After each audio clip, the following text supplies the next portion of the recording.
And there's a particular pleasure to have this opportunity in Singapore to film in 3D. We'd made a test a few months before and were fascinated by the results. Because it's interesting, I think everyone in the orchestra had gone to see Avatar and loved the possibilities while being sometimes confused and disoriented by what 3D does. What's fascinating for all of us, even though we know it's right at the beginning, I mean, this is an experiment, let's not get it wrong, but there is not the same sense of disorientation that you have sometimes in films. You listen in a different way because you see in a different way. And it's the most intimately close I have seen anybody filming go to what it feels like to play.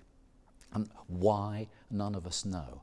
And of course there are the moments where the instruments pop out at you. But the most important thing is that you really do feel in the middle of the sound, and therefore you hear the sound in another way. That's what really fascinates me.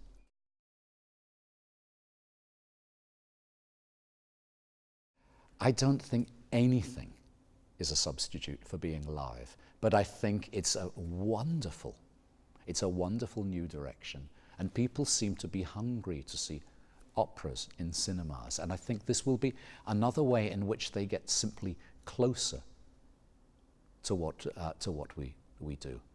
It's the very beginning, but I think it's a very exciting development.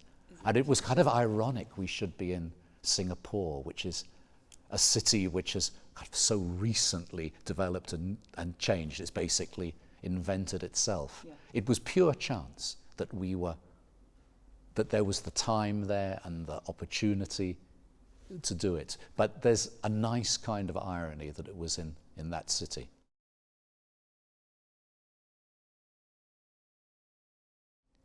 I think it's another colour for it. I think it's perfectly obvious that 3D is going to be part of all our lives a lot, and it will,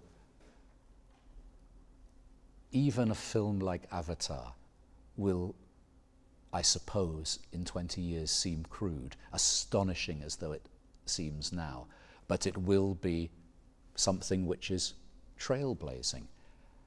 I think everything that helps people to listen in a different way to music is a good thing, and I think this is another way of making the journey.